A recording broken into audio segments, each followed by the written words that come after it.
Bienvenidos a Senado Internacional. Nuestro invitado del programa de hoy es el licenciado Carlos Bianco, secretario de Relaciones Económicas Internacionales del Ministerio de Relaciones Exteriores de la Nación, con quien vamos a dialogar sobre dos grandes temas, el tema fondos buitres y el tema de las economías emergentes y en particular la situación de Brasil y de China. Bueno, licenciado Carlos Bianco, muchísimas gracias por venir al programa. Bueno, en este primer bloque me gustaría que hablemos del tema de los fondos buitre, que es un tema que conoces muy bien. En primer lugar, ¿a qué se le llama fondos buitre? ¿Podrías contarnos un poquito qué son y bueno, cuáles son sus prácticas, cómo son sus prácticas?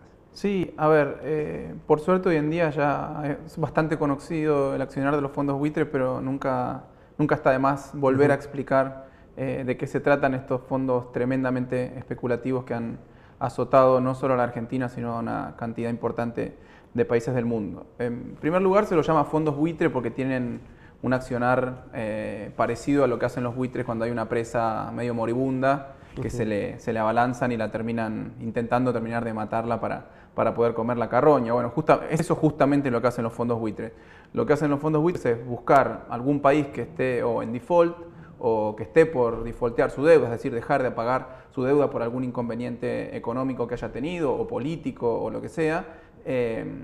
Y lo que hacen es comprar bonos de deuda de esos países que en general, ya una vez que entraron en default, o inclusive antes, el valor de mercado de esos bonos es muy bajo respecto de su valor nominal, a un 10%, un 20%, un 30% como máximo. De esa forma se hacen de una cantidad de bonos de deuda que están o ya en default, repito, o están por caer en cesación de pagos. Esperan que los países se recuperen, esperan que los países avancen con sus procesos de reestructuración de deuda soberana, que los acreedores de buena fe se presenten a negociar, que se llegue a un acuerdo, que los países vuelvan a crecer y, entre tanto, lo que hacen es empezar a litigar. El objetivo que tienen fundamentalmente es comprar bonos para luego litigar en determinadas cortes amistosas, que en general están en el distrito de Nueva York, para empezar a litigar con el objetivo puntual de obtener de esos países el pago nominal completo de los bonos. En general los arreglos por reestructuración de deuda tienen una quita importante, no solo en el monto, sino también en los plazos de pago, pero ellos buscan hacerse del monto completo más los intereses, más los punitorios, es decir, de obtener ganancias absolutamente exorbitantes, extraordinarias. En el caso de Argentina ya es insultante lo que están buscando hacer, de tratar de obtener una ganancia de 1.600%, de acuerdo al monto que ellos compraron los bonos en su momento, luego del default de la deuda argentina en el 2001 y el 2002. Ese es fundamentalmente su modus operandi. No solo actúan con países, sino también con empresas. Ahora hay un caso que se hizo bastante famoso en los últimos días, que el fondo Elliott también ha estado tratando de hacer de las suyas con la empresa Samsung, que es una empresa familiar coreana, una empresa multinacional, pero que tiene la mayor parte accionaria en una familia coreana. Han también estado trabajando, entre comillas, o llevando adelante su modus operandi para obtener ganancias extraordinarias, pero por eso es solo un ejemplo, digo, lo hicieron con Argentina. ¿Y con qué otros países? Sí, con muchísimos países en general, países en desarrollo, pero también han empezado a atacar a algunos países más desarrollados o con mejor nivel de vida. El caso de Grecia, el caso de Polonia, el caso de Irlanda, han atacado en los últimos años esos países también, pero bueno, de América Latina muchos países. Hay un caso paradigmático que fue Perú, en donde pudieron también obtener una ganancia exorbitante. También han atacado a Bolivia, también han atacado a Ecuador, también han atacado a Panamá, a Costa Rica, en África varios países, la República Democrática del Congo, Liberia, a Vietnam han atacado también. Bueno, operan por donde existen posibilidades de default o default ya consumado. Siempre es el mismo modus operandi, tienen como un blueprint que ya lo tienen establecido, un modus operandi que es ese que te comentaba. Y repito, con el objeto, son 3 pasos: comprar la deuda en default o casi en default, litigar y tratar de obtener esas ganancias exorbitantes. Y no tienen el apuro, digamos, ellos esperan. No tienen apuro porque además en las ¿no? cortes amistosas en las que litigan en general están teniendo buenos resultados. En general, lo interesante del proceso que se abrió a partir de la definición de nuestra presidenta de salir a dar la lucha, la batalla contra los fondos buitres, junto con, bueno, Eso lo están llevando adelante el ministro Kicillof y el ministro Timmermans, Ministerio de Economía y Cancillería, en los distintos foros internacionales, en Naciones Unidas, en la UNCTAD, etcétera. Lo bueno es que a partir de esta decisión política que ha tenido Argentina de salir a denunciar fuertemente, salir a combatir a los fondos buitres, se han visto algunos resultados importantes en la lucha contra estos fondos. Porque hay que entender una cuestión, que a veces, eso sí, este es un punto que a veces no queda claro, porque lo que siempre se dice es que hay un vacío legal respecto de a nivel internacional, respecto de los fondos buitres, como que no hay una ley de quiebra como tienen las empresas, claro. No existe una ley de quiebras para los países. El punto que no comúnmente se sabe es que eso fue un vacío que lo fueron construyendo en el tiempo. Hace 30 años estábamos mucho mejor armados para combatir legalmente a nivel internacional a los buitres y en las distintas jurisdicciones desde donde se emite deuda. Los fondos buitres fueron armando ese vacío legal.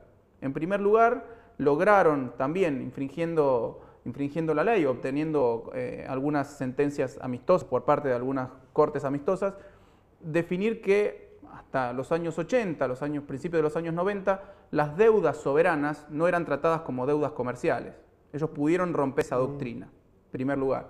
Después había la defensa Champerty, es otra doctrina que inclusive estaba vigente en Nueva York, en los Estados Unidos, que decía que los acreedores no pueden comprar, o los inversores, muy entre comillas, no pueden comprar deuda con el objetivo de litigar. Eso también lo tiraron por la borda a través de otra sentencia amistosa. Y el último paso, el último gran logro, digamos, de los buitres para construir este vacío legal, este agujero negro en el que se mueven como pez en el agua, fue justamente la interpretación de la cláusula pari passu que se hizo en el caso de Argentina. Digo, es un contrasentido absoluto, va en contra del más común de los sentidos. Lo que dice la cláusula pari passu es que a los distintos acreedores hay que dar un tratamiento igualitario de acuerdo al tipo de deuda que tienen. Lo que lograron hacer interpretar los fondos buitres a través del juez Griesa es que no se le pague a ninguno de los acreedores que negociaron y renegociaron su deuda de buena fe el porcentual de intereses y de capital que se le tiene que abonar, hasta tanto no se le pague completamente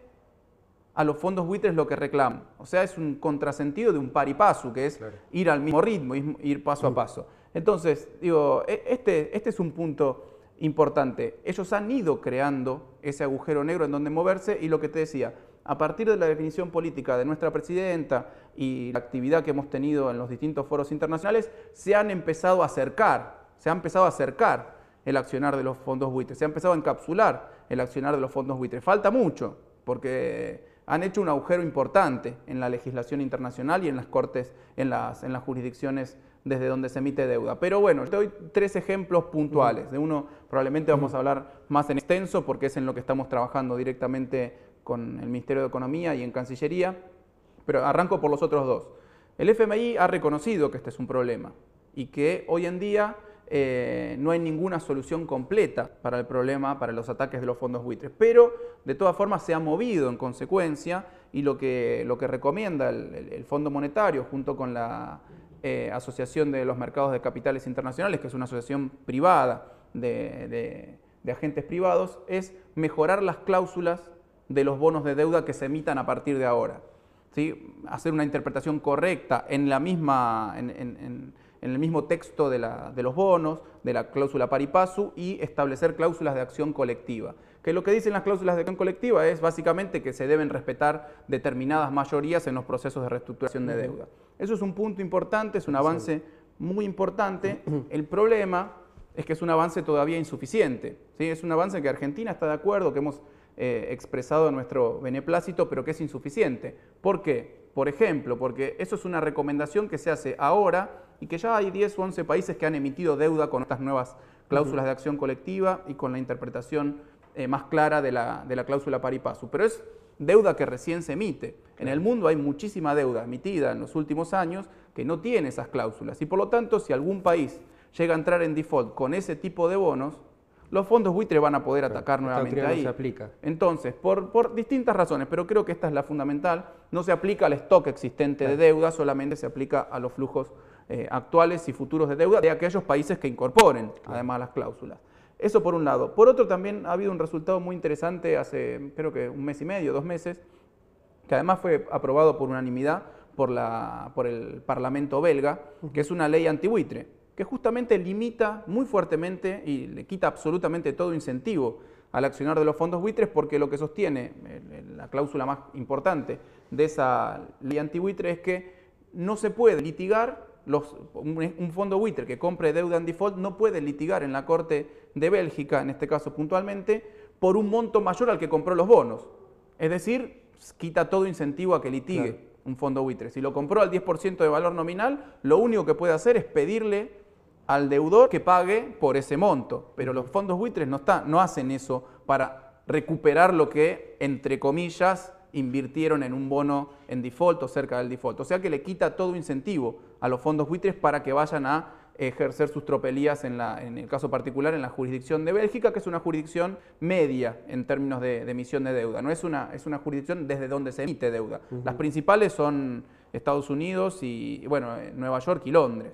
Y el tercer punto, y el que me quiero extender un poquito más justamente, es el avance que estamos logrando en las Naciones Unidas, en donde tuvimos algunos inconvenientes, sobre todo con los países desarrollados, puntualmente con los principales países en cuya jurisdicción se emite deuda. Estados Unidos puntualmente, pero también Inglaterra y otros países desarrollados como Alemania, Australia, Japón, que no están de acuerdo en discutir el tema en ese foro, porque dicen que ese no es un foro económico.